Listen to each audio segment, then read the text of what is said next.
बिस्मिल्लाहिर्रहमानिर्रहीम। नाज़रीन अस्सलाम वालेकुम, मैं हूँ इमरान वसीम।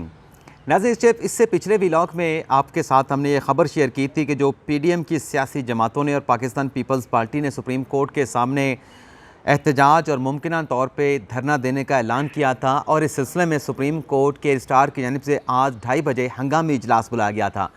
उस इजलास में एक तो डिप्टी कमिश्नर इस्लामाबाद को बुलाया गया था, उस इजलास में जो AIG इस्लामाबाद हैं उन्हें बुलाया गया था, DIG जो सिक्योरिटी है इस्लामाबाद के उन्हें बुलाया गया था, SSP ऑपरेशन को बुलाया गया था। ये नाज़रीन इजलास 2:30 बजे शुरू तो हुआ, लेकिन इस इजलास में डिप्टी कमिश्नर इस्लामाबाद के सिवा बाकी जो तमाम ऑफिशियल से इस्लामाबाद पुलिस से जिनका ताल्लुक़ था उनमें से कोई शरीक नहीं हुआ। और इस बारे में रजिस्ट्रार सुप्रीम कोर्ट ने इज़हार जो है वो तशवीश भी किया है कि जब सुप्रीम कोर्ट के रजिस्ट्रार की जानिब से कोई सिक्योरिटी के हवाले से कि सुप्रीम कोर्ट ऑफ पाकिस्तान में पीर के रोज़ इलेक्शन के हवाले से बड़े अहम मुकदमे की समाअत होने जा रही है, और उसी रोज़ हुकूमती जो इत्तेहाद है, हुकूमती इत्तेहादी सियासी जमातें हैं, वो सुप्रीम कोर्ट के सामने धरना देने का इरादा रखती हैं, सुप्रीम कोर्ट के सामने एहतजाज करने जा रही हैं। तो इन हालात में जो सिक्योरिटी अफसरान को बुलाया गया था उन्हें सुप्रीम कोर्ट में आना चाहिए था, ताकि पीर के रोज़ जो हैपनिंग्स होने जा रही हैं, जो डेवलपमेंट्स होने जा रहे हैं, उसके पेश नज़र जो है कोई सिक्योरिटी प्लान बनाया जाए, कोई सिक्योरिटी इंतज़ामात को जो है वो हतमी शक्ल दी जाए। लेकिन रजिस्ट्रार साहब की तशवीश अपनी जगह पे, नाराज़गी अपनी जगह पे। इजलास हुआ, जो ऑफिशियल थे इस्लामाबाद पुलिस के वो शरीक नहीं हुए, और बताया गया कि जब आपने इजलास बुलाया 2:30 बजे अचानक से, उस वक्त जो है वो IG इस्लामाबाद नासिर खान साहब जो हैं, डॉक्टर नासिर खान साहब जो हैं, वो जो इस्लामाबाद की हदूद है और जो पिछले दिनों के जो वाक़यात हुए हैं उन तमाम चीज़ों को लेके उन्होंने अपना हंगामी इजलास जो है वो इदारा जाती सतह पे बुला रखा था, जिसमें तमाम अफसरान जिन्हें बुलाया गया था वो उसी इजलास में शरीक थे। लेकिन बहरहाल ये इजलास हुआ, आधे घंटे तक ये इजलास जारी रहा, और ज़रा की जानिब से ये बताया गया कि इस इजलास में रजिस्ट्रार सुप्रीम कोर्ट ने डिप्टी कमिश्नर इस्लामाबाद को हुक्म दे दिया है कि आप पीर के रोज़ जो है वो फुल प्रूफ सिक्योरिटी के इंतज़ामात का ना सिर्फ प्लान बनाएंगे, बल्कि इंतज़ामात की निगरानी भी और तमाम तब जो फ़ैसले करने वो आपकी जानिब से लिए जाएंगे, और सिक्योरिटी जो है वो मतलब तमाम इंतज़ामात जो है वो मुकम्मल किए जाएंगे। एक खबर तो नाज़रीन ये आपके साथ हमने शेयर करनी थी। इसके अलावा जो हमारी सबसे बड़ी अहम खबर है, जो आपने थंबनेल के ऊपर हमारा जो है वो टाइटल देखा, खबर का जो है वो स्लग आपने पढ़ा कि चीफ जस्टिस बंदियाल का 3-2 के फैसले को 4-1 से तब्दील करने का प्लान। हाजी हुकूमती ज़राए से एक ये बड़ी अहम खबर है, जिसकी तफसीलात अभी कुछ देर में आपके साथ हम शेयर करेंगे। लेकिन इससे पहले नाज़रीन, साबिक़ वज़ीर आज़म इमरान खान साहब से मुतल्लिक़ 2 बड़ी अहम खबरें, बल्कि आप उन्हें इमरान खान के लिए अच्छी खबरें भी कह सकते हैं। वैसे तो पिछले 2 दिनों से इमरान खान साहब के लिए अच्छी खबरें हैं, कोई बुरी खबर खान साहब के लिए नहीं है। गिरफ्तार होने के बाद भी खान साहब के लिए अच्छी खबरें थी। जिस तरीके से जो एहतजाज PTI के कारकुनान की जानिब से किया गया और फिर खान साहब को सुप्रीम कोर्ट में पेश होने का कहा गया, बल्कि पेश करने का कहा गया, तो खान साहब के लिए सब अच्छा की रिपोर्ट थी। लेकिन नाज़रीन, ये जो सब कुछ हुआ इमरान खान साहब की गिरफ्तारी के बाद, जो जलाओ गिराव किया गया, जो इमलाक को नुकसान पहुँचाया गया, इसके ऊपर नाज़रीन ज़रा ये बता रहे हैं कि किसी किस्म का कंप्रोमाइज़ नहीं किया जाएगा। पंजाब के हवाले से जो कोर कमांडर लाहौर के घर के ऊपर जना हाउस में हमला किया गया, ज़रा ये बताते हैं कि दर्जनों तकरीबन 65 अफराद की शनाख्त कर ली गई है। कुछ गिरफ्तारियाँ हुई हैं, लेकिन मज़ीद गिरफ्तारियाँ जो है वो जो सिक्योरिटी के इदारे हैं, लॉ इन्फोर्समेंट एजेंसियाँ हैं, वो करने जा रही हैं। और इसी तरीके से पेशावर में जो एहतजाज हुआ उसके भी सैकड़ों लोगों की शनाख्त कर ली गई है, उनके खिलाफ भी क्रैकडाउन किया जाएगा, गिरफ्तारियाँ की जाएंगी। जहाँ पर ये जलाओ गिराओ और ये इमलाक को नुकसान पहुँचाया गया, एक शख्स को जिसकी शनाख्त हुई है उसे गिरफ़्तार किया जाएगा और उसे कानून के दायरे में लाया जाएगा, कानून के कटहरे में लाया जाएगा। और ये सोचते हुए समझते हुए कि अदलिया से इन्हें रिलीफ ही मिल सकता है, लेकिन उसके बावजूद भी ये कहा गया है कि जो कानूनी कार्रवाई है लॉ इन्फोर्समेंट एजेंसी की, वो अपनी कार्रवाई मुकम्मल करेंगे। बाकी अदलिया उन्हें छोड़ती हैं तो अदलिया का अपना अख्तियार है, अपने अदालतों के फैसले होंगे। लेकिन हतमी जो फैसला है, जो सब कुछ हुआ इमरान खान की गिरफ्तारी के बाद, जो इमलाक को नुकसान पहुंचा, जो रियासती सिंबॉलिक जो इमारतें थीं उनको जो नुकसान पहुंचा, फैसला जो है वो आवाम पे छोड़ा जाएगा कि आवाम इस हवाले से क्या सोचती हैं। इमरान खान साहब के ख़िलाफ़ जो निकाह से मुतल्लिक़ के इद्दत के दौरान खान साहब ने निकाह किया बुशरा बीबी के साथ, उसमें खान साहब के लिए अच्छी खबर यह है कि नसरुल मिन्नत साहब ने, जज साहब ने खान साहब के खिलाफ जो मुकदमा था इसे नाकाबिल समाअत करार दे के खारिज कर दिया है। ये खान साहब के लिए अच्छी खबर है। तहरीरी फैसला भी सामने आना है, उससे पता चलेगा कि ये मामला, ये जो दरख्वास्त है खान साहब के खिलाफ, इसे क्यों नाकाबिल समाअत करार दिया गया। लेकिन मेरी इस केस में राय, अगर आप अदना एक ख़ास सी राय अगर समझें, तो मैं ये समझता कि ये मुकदमा आम अदालत में चलने के बजाय ये शरई अदालत में चलने का मुकदमा था। अब देखते हैं कि तहरीरी जो फैसला आएगा अदालत का, उसमें इस केस को नाकाबिल समाअत करार देने का क्या जवाब पेश किया जाता है। तोशा खाना का मुकदमा नाज़रीन, जिस पर 13 मई से बाकायदा तौर पर समाअत का आगाज़ होना था। आज 13 मई है,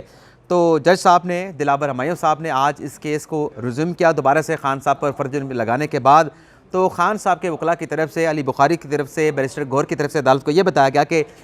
जो इस्लामाबाद हाई कोर्ट है उसकी तरफ से इस केस में, तोशाखाना के केस में कार्रवाई को आगे बढ़ाने से रोक दिया गया है। तो जज साहब ने इमरान खान साहब के वकला को ये हुक्म दिया है कि आप इस हवाले से जो अदालती अहकाम हैं इस्लामाबाद हाई कोर्ट के, उन्हें 16 मई तक जो है वह अदालती रिकॉर्ड पर लेके आएँ। तो ये नाज़रीन हमारी दीगर ख़बरें अब आ जाते हैं। जो आज की हमारी बड़ी ख़बर है, जो हुकूमती ज़राए ने एक हमारे साथ बड़ी अहम ख़बर और बड़े अहम इंकशाफात हमारे साथ उन्होंने जो है वो बताए हैं। ये जो नाज़रीन 3-2 का फ़ैसला 4-1 से बदलने का जो हुकूमत का मौक़िफ़ है, हुकूमत के अहम रहनुमा का मौक़िफ़ है कि ये कुछ इस तरह से होने जा रहा है कि एक बड़े अहम फ़ैसले को, जो कि 3-2 का फ़ैसला, उसको 4-1 से तब्दील किया जा सकता है। एक इम्कान ज़ाहिर किया गया है, लेकिन उस इम्कान के हवाले से जो लॉजिक हमारे सामने रखी गई, जो डिटेल हमारे सामने रखी गई, वो आपके सामने रखते हैं। और ये आप नाज़रीन को बता दें कि नाज़रीन पीर के रोज़ जो सुप्रीम कोर्ट में इलेक्शन के हवाले से मुकदमे की समाअत होने जा रही है, हमारी इस खबर का उस खबर के साथ जो है वो कोई ताल्लुक़ नहीं है, क्योंकि इलेक्शन का जो मामला था पंजाब और खैबर पख्तूनख्वा में, उसमें जो सुप्रीम कोर्ट ने सो मोटो अख्तियार को इस्तेमाल किया था, 22 फरवरी को 9 रुकनी बेंच बनाया गया था, उसमें 9 रुकनी बेंच कम हो के वो 5 रुकनी बेंच बन गया। तो फिर जो 5 रुकनी बेंच का फ़ैसला आया था वो 3-2 का फ़ैसला आया था, और उसमें हुकूमत का कहना था कि 3-2 का फ़ैसला नहीं, उस 9 रुकनी बेंच से जो 2 जज निकाले गए थे, मज़ाहिर नकवी और जस्टिस इजाज़ुल एहसन के अलावा, जिन्होंने खुद अपने केस को, अपने आप को अलग कर लिया था, क्योंकि कमरे अदालत में हुकूमती लोगों का यह कहना है कि चीफ साहब ने यह वाज़ेह तौर पे कहा था कि उन दोनों जजेस ने अपने आप को इस केस से अलग कर लिया। और हुकूमत का ये मौक़िफ़ है कि जैसे याहिया अफरीदी और जैसे अत्तर मिनल्ला के जो फ़ैसले हैं, उन्हें अगर 3-2 में शामिल कर लिए जाएँ तो ये फ़ैसला 4 दिन का बनता है। लेकिन ये जो खबर आपके साथ नाज़रीन शेयर करने जा रहे हैं, ये अच्छा, इसमें नाज़रीन एक और नुक्ता भी है, माफ़ी चाहिए नाज़रीन। ये जो नाज़रीन कहा जाता है कि ये जो 4-3 और 3-2 का झगड़ा है, यही असल झगड़ा है। मुल्क में जो अदम इस्तेहकाम है, जो मुल्क में एक बेयकीनी की सूरत हाल नज़र आती है, ये इस फ़ैसले की वजह से है। लेकिन नाज़रीन मेरी नज़र से ये इस फ़ैसले की वजह से नहीं, बल्कि ये जो ख़बर आपके साथ हम शेयर करने जा रहे हैं, ये नाज़रीन आर्टिकल 63A का वो फ़ैसला सुप्रीम कोर्ट का, जिसमें 3-2 के तनासब से फ़ैसला सुनाया गया था। आर्टिकल 63A की सुप्रीम कोर्ट ने तशरीह की थी, और उसमें सुप्रीम कोर्ट ने ये करार दिया था कि जो मुनर्रफ रुकन होगा, उसका जो डाला गया वोट होगा वो गिनती में शुमार नहीं होगा। हालांकि आर्टिकल 63A की जो लैंग्वेज है वो तो यही बताती है कि जब अपना वोट डालेंगे, आपका डाला गया वोट जो है वो गिनती में शुमार नहीं होगा। अब ये जो नाज़रीन फ़ैसला सुप्रीम कोर्ट ने आर्टिकल 63A के हवाले से सुनाया था, जिसमें इजाज़ुल एहसन साहब ने, जस्टिस मुनीब अख्तर साहब ने जस्टिस बंदियाल साहब के साथ एग्री किया था कि वोट गिनती में शुमार नहीं होगा। हालांकि जब इस केस की समाअत हो रही थी, बंदियाल साहब ने खुद कमरे अदालत में कहा था कि अगर डाला गया वोट गिनती में शुमार ना हो तो ये उस रुकन की जो है वो तौहीन होगी, और उसके डाले गए वोट की भी तौहीन होगी, तो लिहाजा वोट तो डाला जाएगा और गिनती में शुमार भी होगा। लेकिन जब फैसला आया तो उसमें ये कहा गया कि डाला गया वोट जो है वो गिनती में शुमार नहीं किया जाएगा। अब ये 17 मई को नाज़रीन फ़ैसला आता है, 17 मई 2021 को, और उस वक्त तक जो है इमरान खान साहब के खिलाफ अदम एतमाद की तहरीक भी कामयाब हो चुकी थी, और जो हमज़ा शहबाज शरीफ थे वो पंजाब के वज़ीर आला मुंतखब हो चुके थे। यानी उस केस की समाअत के दौरान चीफ साहब ने यह भी कहा था कि हम जो आर्टिकल 63A की तशरीह करेंगे, उसका इतलाक़ जो है वो फ्यूचर से होगा, मुस्तकबिल से होगा। तो जब ये फ़ैसला 63A का सुप्रीम कोर्ट ने दिया 3-2 के तनासब से, इसमें 3 जजेस जो हैं उन्होंने चीफ साहब के साथ यानी ये फ़ैसला दिया कि गिनती में शुमार नहीं होगा। उसमें जैसे मैंने अभी आपको बताया कि बंदियाल साहब थे, इजाज़ साहब थे, मुनीब अख्तर साहब थे, लेकिन दूसरी जानिब 2 जजेस थे, जिसमें एक जमाल खान मंदोखेल साहब और दूसरे मोहम्मद अली मज़हर साहब थे। तो अब नाज़रीन हुकूमती बड़े एक अहम शख्सियत का ये कहना है कि 17 मई को यह फ़ैसला आया, हमज़ा शहबाज शरीफ वज़ीर आला बन चुके थे, लेकिन उसमें हमारे साथ ये हुआ कि 17 मई के उस फ़ैसले को जो कहा गया चीफ जस्टिस ने कि इसका मुस्तकबिल से इसका इतलाक़ होगा, मुस्तकबिल की ट्रांजैक्शन पे उस पर इतलाक़ होगा, वो फ़ैसला हमज़ा शहबाज शरीफ की माजी की ट्रांजैक्शन के ऊपर जो अप्लाई कर दिया गया। हुकूमती ज़रिए का यह कहना है कि अप्रैल में हमज़ा शहबाज शरीफ 2021 में वज़ीर आला पंजाब बन चुके थे, बुज़दार साहब फ़ारिग हो चुके थे, लेकिन लाहौर हाई कोर्ट ने उस फैसले का इतलाक़ हमज़ा शहबाज शरीफ पे किया, और उसके नतीजे में जो परवेज़ इलाही साहब थे वो पंजाब के वज़ीर आला बन गए। अब हुकूमत के उस अहम सोर्स का, अहम ज़रिए का ये कहना है कि 1 साल के बाद, 1 साल तक इस केस को, ये जो 17 मई को फ़ैसला है, इसके ख़िलाफ़ नज़रसानी की दरख्वास्तें दायर की गई। 18 जून से पहले नज़रसानी की दरख्वास्तें दायर कर दी गई। 1 साल से नज़रसानी की दरख्वास्तें ज़ेर समाअत थीं, और अचानक ऐसा क्या हुआ कि कमरा अदालत में बैठे हुए चीफ जस्टिस बंदियाल साहब ने कहा अटॉर्नी जनरल को कि 63A का मुकदमा हम समाअत के लिए मुकर्रर करने जा रहे हैं। और हुकूमती ज़राए का ये भी कहना है कि कमरा अदालत में ये बात डिस्क्लोज़ करने से पहले भी अटॉर्नी जनरल को चीफ जस्टिस ने यह बता दिया था कि यह मुकदमा हम मई के हफ्ते में समाअत के लिए मुकर्रर करेंगे और मई में इसके ऊपर नज़रसानी की दरख्वास्त के ऊपर समाअत की जाएगी। लेकिन आज ही मेरे ज़रा ये बताते हैं कि उस रोज़ अदालत में जो हुआ, जो चीफ साहब ने कहा कि 63 का मुकदमा समाअत के लिए मुकर्रर होगा, तो ज़राए कुछ ये बता रहे हैं कि कहा जो कुछ गया है लेकिन ये मुकदमा समाअत के लिए मुकर्रर नहीं होगा। और ये नाज़िम वही फ़ैसला था, मतलब जो हुकूमती ज़राए कहते हैं कि इस फैसले के नतीजे में हमज़ा शहबाज शरीफ की हुकूमत का खात्मा किया गया, परवेज़ इलाही को वज़ीर बना दिया गया और इस फैसले के नतीजे में जो पंजाब असम्बलियाँ हैं बाद में वो भी खान साहब ने तहलील कर दी। हालांकि अगर ये फ़ैसला ना होता, इस फैसले का इतलाक़ हमज़ा शहबाज शरीफ के ऊपर ना किया जाता तो पंजाब में एक सर्टेनिटी रहती, एक जो है वो स्टेबिलिटी रहती। तो अब हुकूमती ज़रिए का कहना है कि 1 साल के बाद ये जो नज़रसानी की दरख्वास्तें लगाई जा रही हैं, दरअसल इसका मकसद ये नहीं कि हमज़ा शहबाज शरीफ की हुकूमत को बहाल कर दिया जाएगा, बल्कि इसका मकसद ये है कि वो जो 3-2 का फ़ैसला है जिसमें एक जज साहब जो हैं जो कि अक़लीती फ़ैसले में शामिल थे, जस्टिस मोहम्मद अली मरज़द साहब, वो चूँकि रिटायर्ड हो चुके हैं, तो अब इस 5 रुकनी बेंच में बंदियाल साहब जो हैं, ये हुकूमती सोर्स का कहना है, हुकूमती ज़रिए का कहना है, हुकूमत के बड़े एक अहम रहनुमा का कहना है कि अब उसमें जो बंदियाल साहब का धड़ा है उसमें से एक जज को शामिल किया जाएगा और 3-2 का जो फ़ैसला है अब उसको 4-1 का फ़ैसला जो है कर दिया जाएगा, क्योंकि जब बंदियाल साहब के धड़े का जज आएगा तो नज़रसानी की दरख्वास्त को डिसमिस कर दिया जाएगा और 4-1 से फ़ैसला आएगा और फिर कहा जाएगा कि देखें हमारा जो 3-2 का फ़ैसला है अब वो 4-1 का फ़ैसला बन चुका है और उसे हतमी फ़ैसला करार दिया जाएगा। वैसे नाज़रीन, हमारे सोर्स ने ये भी हमारे साथ शेयर किया है, हमारे साथ ये एक बात भी उन्होंने शेयर की है कि ये जो 63A का फ़ैसला है, अगर ये बहुत पहले कर लिया जाता तो ये तमाम झगड़े या तमाम चीज़ें पैदा ना होती। और नाज़रीन आपको ये भी बता दें कि ये जो एक और चीज़ मेरे जहन में आ गई यहाँ पर बात करते करते, ये जो 4-3 और 3-2 के फ़ैसले का झगड़ा है, इस पर हमारे एक PTI के बड़े अहम शख्सियत के साथ बात हुई। जो खान साहब के ख़िलाफ़ टेरियन जेड खान का मुकदमा है, जिसमें मोहसिन अख्तर कियानी साहब ने और जस्टिस अरबाब ताहिर साहब ने अपना फ़ैसला सुनाया और जो फ़ैसला सामने आया उसके मुताबिक तो 2-1 से फ़ैसला खान साहब के हक़ में आया है। खान साहब को क्लीन चिट दे दी गई है। लेकिन जो उसके बाद chief justice Islamabad high court की मंजूरी के साथ जो एलामिया जारी किया गया इस्लामाबाद हाई कोर्ट की तरफ से कि वो जो फ़ैसला है मोहसिन अख्तर कियानी साहब का और जस्टिस अरबाब ताहिर साहब का, उसे उनकी राय कंसिडर किया जाएगा। लेकिन चीफ साहब ने इस केस में दोबारा से नया बेंच तश्कील देने का फ़ैसला किया है और नया बेंच जो है वो दोबारा से इस केस की री हियरिंग करेगा। तो PTI के लोग कहते हैं कि जब 2 जजेस ने फ़ैसला सुना दिया तो आमिर फ़ारूक साहब के पास, chief justice Islamabad high court के पास ऐसा क्या अख्तियार है कि वो दोबारा से नया बेंच बनाने का और केस को दोबारा सुनने का फ़ैसला दें। तो उस पर भी हमने उन दोस्तों से कहा कि बिल्कुल आप ठीक कह रहे हैं कि फ़ैसला जो है वो 2-3 का ही है और जब 2-3 का फ़ैसला आ गया है तो उसके बाद फिर दोबारा से कोई ऐसी डेवलपमेंट का सामने आना,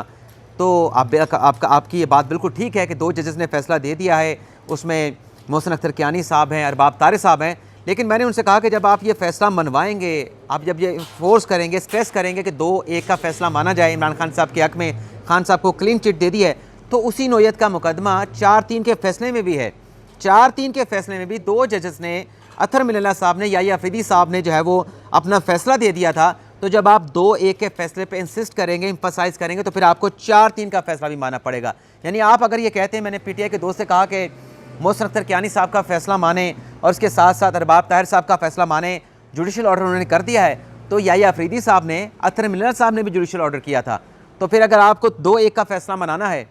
तो आपको 4-3 का फ़ैसला भी मानना पड़ेगा। और ये नाज़रीन, पाकिस्तान की आप कह सकते हैं कि अदलिया के अंदर ये किस किस्म के फ़ैसले हैं कि 1-2 के फ़ैसले का झगड़ा हो रहा है, 3-2 के फ़ैसलों का झगड़ा हो रहा है और 4-3 के फ़ैसलों का झगड़ा हो रहा है। और जो हमारे दोस्त मीडिया पे बैठ के ये कहते हैं कि PDM को, ये फैक्ट की हम बात कर रहे हैं, हक़ाइक़ के ऊपर बात कर रहे हैं कि PDM को चीफ जस्टिस बंदियाल का वो फ़ैसला तो मंजूर है, वो सो मोटो मंजूर है, जिसमें कासिम सूरी की जो रूलिंग थी उसको गैर आइनी करार दिया गया, कौमी असम्बली को बहाल किया गया। लेकिन जो बाकी के चीफ जस्टिस के फ़ैसले हैं वो PDM को कबूल नहीं, क्योंकि उनमें फ़ैसले उनके ख़िलाफ़ आए हैं। तो ये नाज़रीन जो फैक्ट्स, इसके अंदर जो फैक्ट्स हैं, जो पूरे हक़ाइक़ बयान नहीं की जाते, चलें वो भी आपके साथ हम शेयर कर देते हैं। नाज़रीन, जो कासिम सूरी की रूलिंग के ख़िलाफ़ सो मोटो लिया गया था, चीफ जस्टिस ने जो आर्टिकल 184(3) का अख्तियार इस्तेमाल किया था, उसके पीछे बैकअप जो था, जो सपोर्ट थी, वो 12 जजेस की थी। उस रोज़ जब कासिम सूरी ने रूलिंग दे के अदम एतमाद की तहरीक को उड़ाया तो चीफ जस्टिस ने अपने घर पे इजलास बुलाया। सुप्रीम कोर्ट के 12 जजेस उस इजलास में शरीक हुए। आप सुप्रीम कोर्ट का वो फैसला 17 अप्रैल 2021 का निकाल के देखें। उसके तफसीली फैसले पे पहली सत्रों के अंदर लिखा है कि 12 जजेस ने रिकमेंड किया था कि आप इस मामले के ऊपर सो मोटो लें। तो वो सो मोटो सुप्रीम कोर्ट की एक कलेक्टिव विजडम सामने आई थी। उसके बाद जो इजाज़ुल एहसन साहब ने और जैसे मज़ारी नकवी साहब ने जो नोटिस लिया था वो 2 जजेस ने रिकमेंड किया था